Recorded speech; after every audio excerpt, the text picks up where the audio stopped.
Good afternoon, Dobry den. I will speak in English. And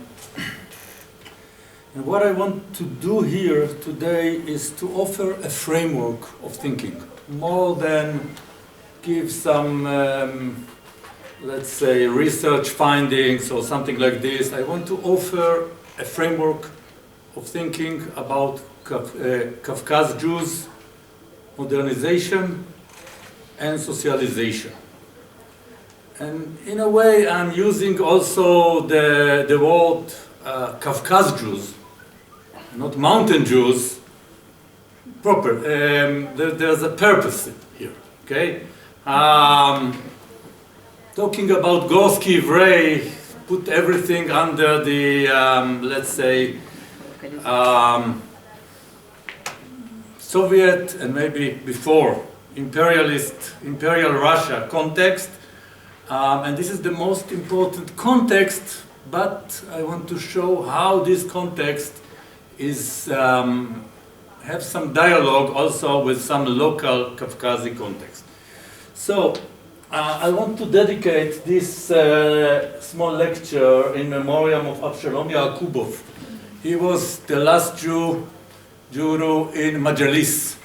And I met him and spent time with him some years ago, and last week I was in Majalis and I saw his fresh grave.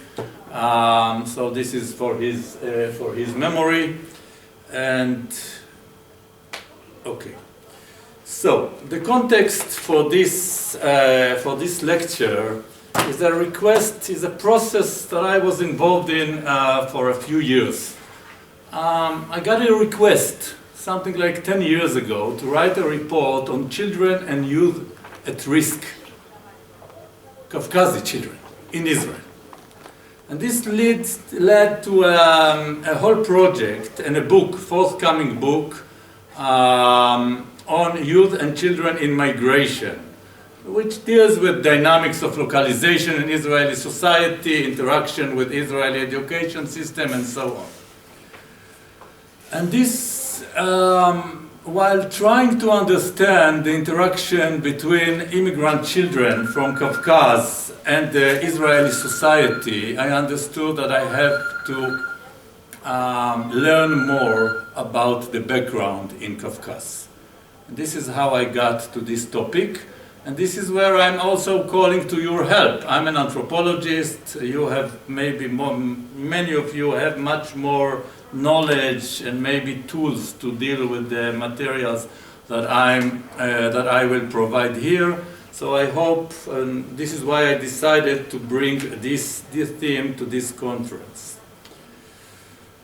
There's a big contradiction between the way Caucasian Jews themselves see their childhood and their history in Caucasus and the way it's perceived by Israeli society, and I would say maybe even by Russian Jewish society. And this is a Facebook site where the lady who opened this site tells nostalgically about her childhood in Ruba, in Krasna Slavada. She said, we had marvelous childhood in Krasna Slavada. And often this kind of childhood is understood by people in Israel, educationalists, sometimes scientists, with a different eyes. So there are, I would say, stigmatization of Caucasian Jews, and there is also, I would say, exoticization, exotism of Caucasian Jews. And it's interesting that I'm talking now about Caucasian Jews today, and of course this is a conference, and there's history and current issues. But people, let's say there's a teacher here. Let's say there's a professor here. Everything is smashing together, right? So this is part of the dilemmas that we are dealing with. So, if we want to understand Caucasian Jews in post-war decade, for example, a recent article of Valery Dimshitz in the book that just came out with the help of our colleagues here, Dimshitz say that post-war decades was influenced by three major factors: assimilation, discriminating anti-Jewish policy that in the case of Mountain Jews acquired specific forms, and the foundation of the State of Israel. So I want to build on this historic analysis, but to add some additional dimensions. All these factors, all these vectors, are outside vectors pushed on Caucasian Jews. My interest is also the reaction of Caucasian Jews and the agency of the group. If you read most of the analysis that we have today, it is hard to find almost any agency of Caucasian Jews.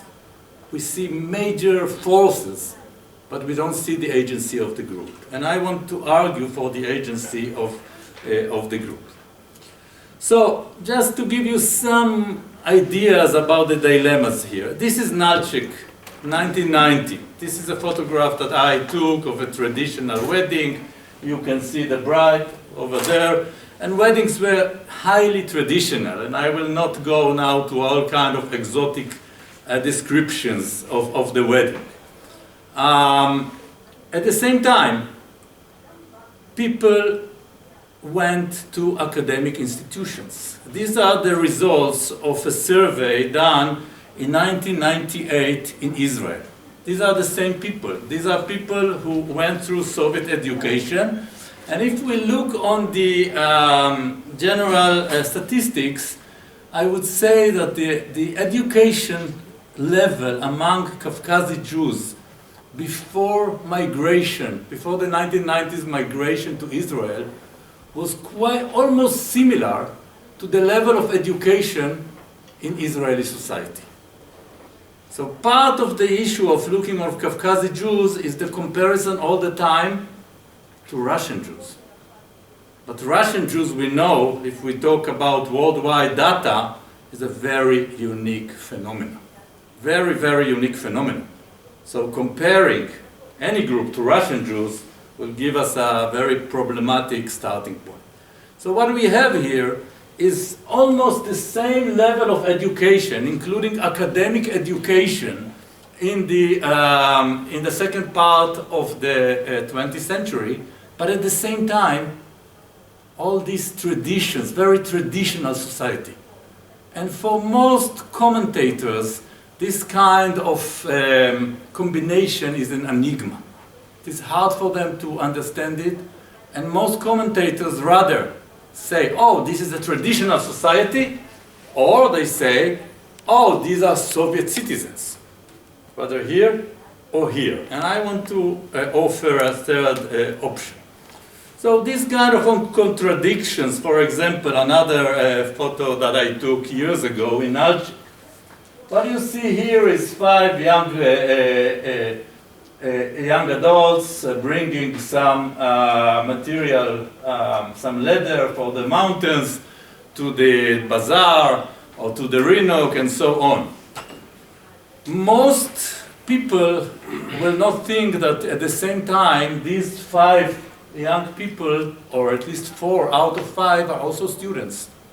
Some of them students for computer, mathematics, history, and so on. Okay, so this is part of the background, understanding these kind of contradictions. So in order to understand these kind of contradictions, the framework that I suggest is Shmuel Noach Eisenstadt theory of multiple modernities.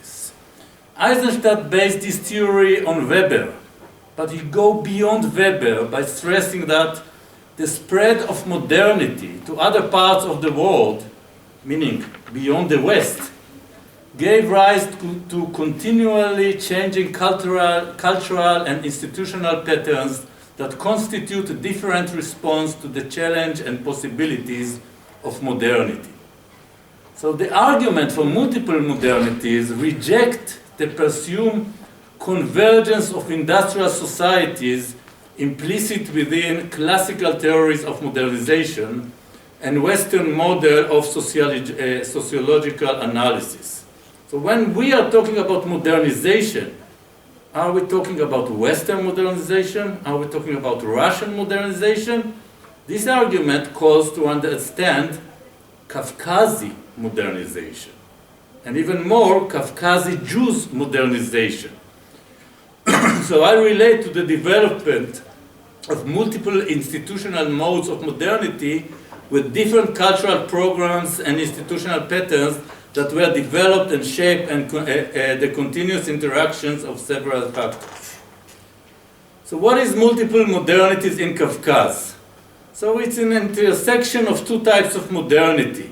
Russian-Soviet modernity, and we have a discussion in literature to what degree Russian-Soviet modernity is similar or not similar to Western modernity, and the influence or dialectic interaction with modernity in Caucasus.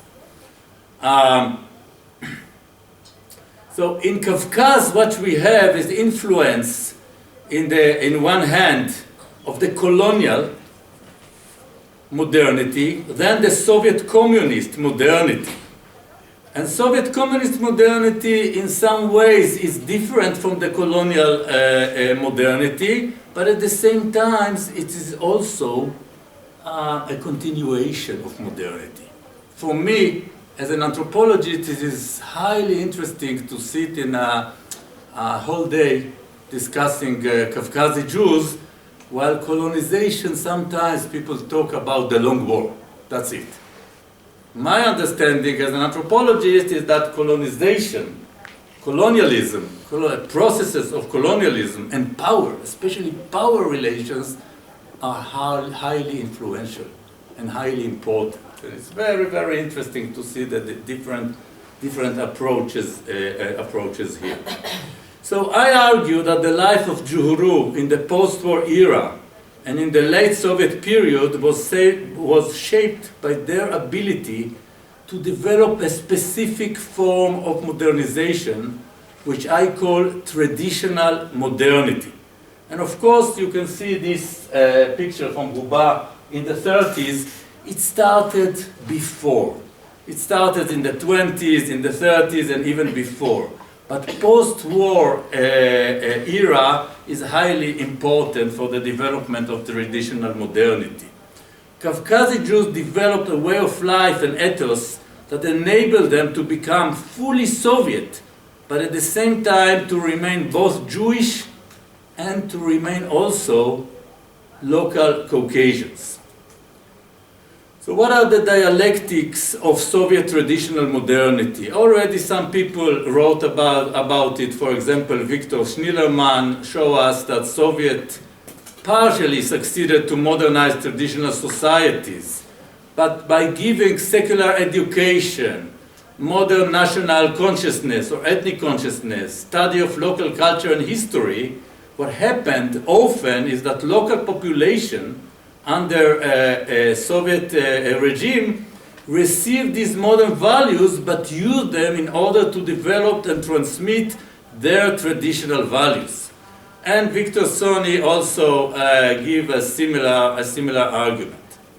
So traditional modernity enabled wider strata of Caucasus Jews to fully participate in Soviet public sphere during the advanced stages of Soviet modernity after the Great Patriotic War.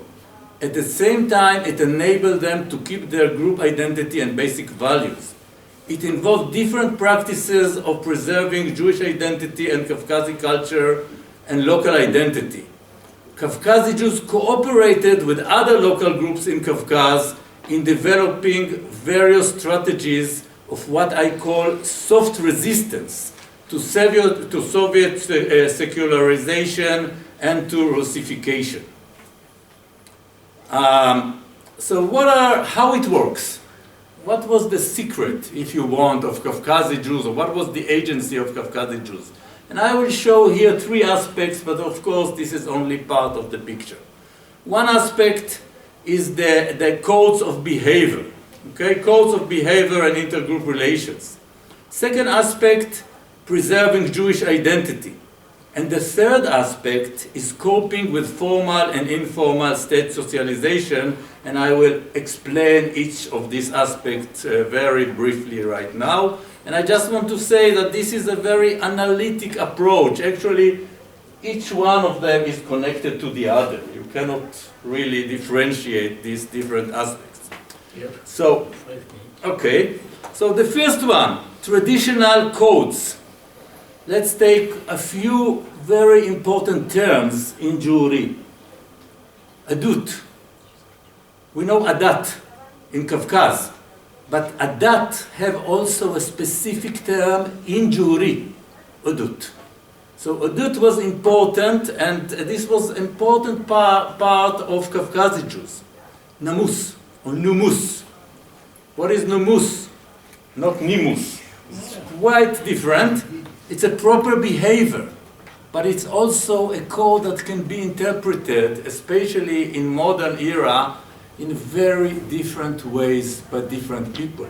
Men have their own interpretation, some women have their own interpretation, some people understand Namus only as something that is proper behavior of women. Other people, and for example women, explain that Namus is also prosperity. If you behave in the right way, you have prosperity. And of course, you have this aib. Some things you are not supposed to do. And sometimes, of course, aib will change to nilzya in Russian, but the main logic will remain the same. So these are codes of honor, respect to elders, loyalty to family, and especially mutual respect with others as part of a common life in Caucasus. So, how it works with Soviet education? Soviet education system enhanced very different values. Okay, both formal and informal, it introduced a de facto new status of adolescence. While traditionally there was much less moratorium period between childhood and adulthood among Caucasian mountain Jews, now we have this moratorium and we have adolescence. So, what is interesting here is that in Soviet institutions, in schools and in informal education, many teachers were Caucasian Jews themselves, and other teachers were people from other local groups. And they actually used the school and the Soviet system in order to teach their own values. So the framework was Soviet, but the content often was very Caucasian, and they found a way to mediate between the two systems. Religious holidays is an interesting example.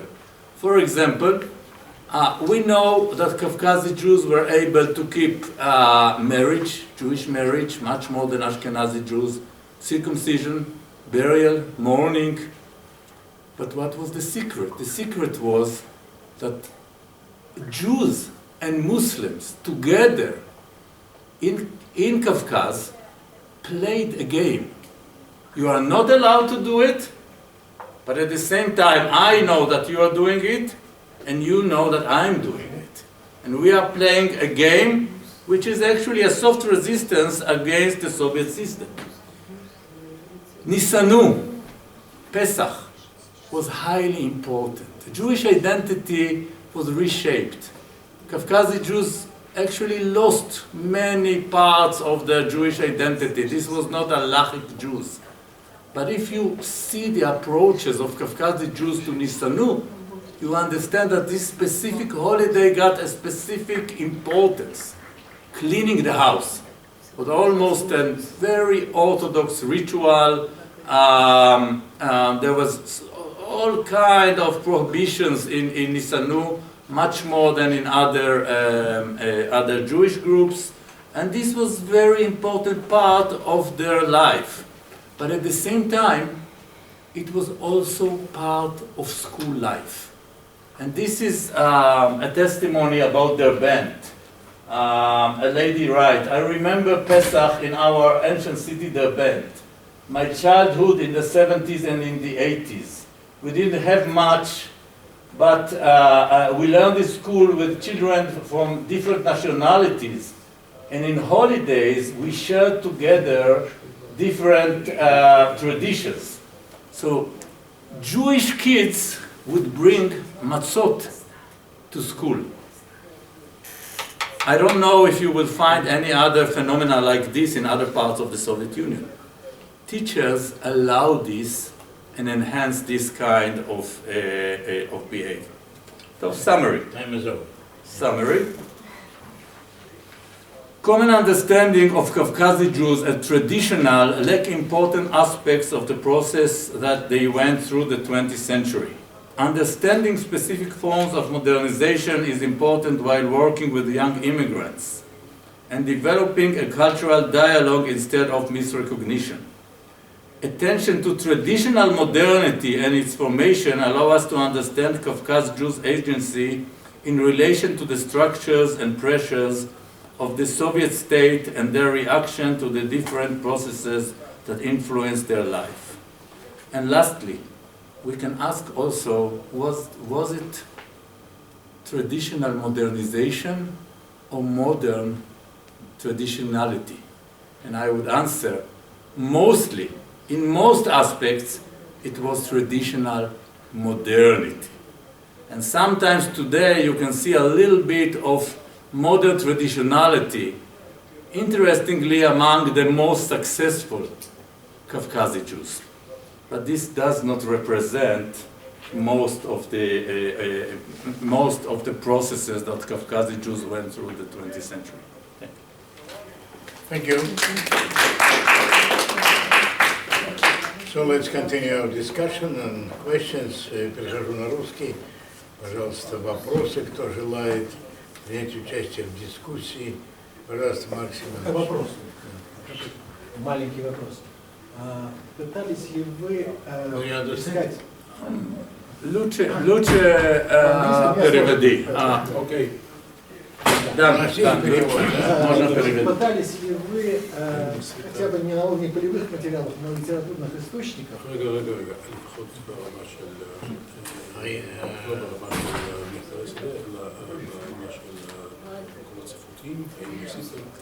Искать параллели вот этого феномена среди окружающего мусульманского населения, чтобы проводить, как параллели ситуацию. Конечно. Адыгский кодекс. Любые другие социумы. Вопрос. Адыгский Намус. Искали ли вы параллели в окружающих мусульманских социумах? Или вы пока взяли только этот конкретный? Okay, so maybe the easiest way for me will be to refer to Adige, which is a population that I studied. And when I talk about Adige, I talk about Karatai and what you call Cherkess and Adige. All of them are Adige, as for their own understanding. So for Adige, the most important term is Habza. They don't use Adat, they use Habza, Adige Habza. And in the same way, in school, in Lager, for example, summer camp. In summer camp, the teachers will be, or the youth workers will be Kabatai or Shabso, and they will enhance Habza during Soviet period. But there are differences. The difference is with Juru, Caucasian Jews' ability to maintain also Judaism, Jewish religious identity. And I would say that in maintaining the Jewish religious identity, probably they were even more successful than the neighboring Muslim communities in most of the areas. Пожалуйста, еще желающие? Так, вон там рука. So, did the conception of that ethnic nation, including both Muslims and Jews, influenced on this version of and vision of modernity in the Soviet time. What is your opinion on it? Yes, I'm trying to get something specific here. Okay, so just to quote here, thank you for this question. Eisenstadt tells us in a more theoretical level that among the various factors that shape the different patterns of modernity, he stressed that various constellations of power, different modes of elite contestation and co-optation in different political systems and different ontological conception and political ideology. And actually, what we see here is a general theoretical framework to understand part of the Tat dilemma. Because what we see here is, on the one hand, we see a Soviet approach, an anti-Zionist approach at some level, and then there's more that I have to learn from Mark's lecture. But at the same time, clearly there was also a cooptation of a Caucasian Jews elite. And this Caucasian Jews elite are part of it, minority. Of course, there are many others who resist this, used part of what I suggested here and decided to go with this and to transfer their identity or to use that identity in order to get more accessibility to resources in Dagestan, especially in Dagestan. So absolutely, this is part of what we see here. And I would say that without this kind of traditional modernity, the Tat dilemma would never appear. It appeared simply because this was a channel of access to different resources in multi-ethnic Dagestan. That was the main motivation of this elite as I see it. So first of all, thank you very much for this lecture. It's very interesting. And my question is more about the non-Jewish community nowadays in Israel. So do you think that there is any possibility to keep this traditional modernism or modern traditionalism, or however we call it, nowadays in Israel? For example, since you mentioned also the school system and the framework of the Soviet school system, where it was possible to put this local content within the framework. But I would say that in Israeli context, do you think it's possible anymore to keep what was brought with the Caucasian Jewish community from the Caucasus to Israel for more than, let's say, one generation?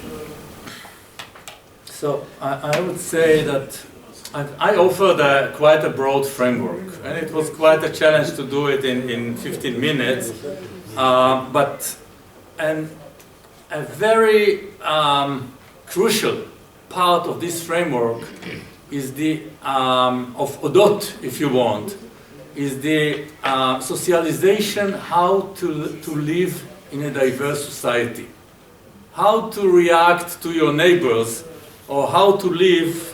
Let's take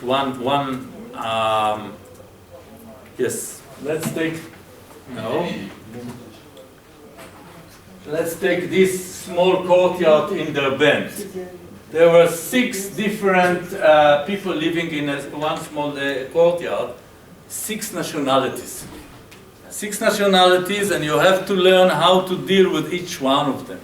So this is a talent that Caucasian Jews, I would say, they had before in the villages, but paradoxically it was Soviet urbanization and Soviet modernization that enhanced this. Because this kind of living started, this is not Starry Derbent that we have. This started with the urbanization of the 50s and the 60s when villagers came from the mountains. So this is a talent. Caucasian Jews have talent of living in a multi-ethnic society. And I think in some instances they can bring this to Israel. Now, of course, I'm being romanticized and optimistic now, And in most cases, what you see is the opposite. You see super nationalism, you see marginalization, and so on and so forth. But there are, and I'm finishing, there are some powers, some people in this commune who see it and work towards these directions. And I'm coming now from a few days of fieldwork in North Caucasus. But before, I participated and led a small delegation of managers, directors of social fund who went to Caucasus in order to learn about local culture. It was organized by an Israeli organization that worked with youth, and and there are Caucasian Jews who leads this organization. So there are some optimistic venues, but of course the general picture is that all these are changing rapidly when you are coming to Israel and you are meeting the local society, and it is a clash, of course, a clash of cultures. Very Thank often, you. for example, Thank you.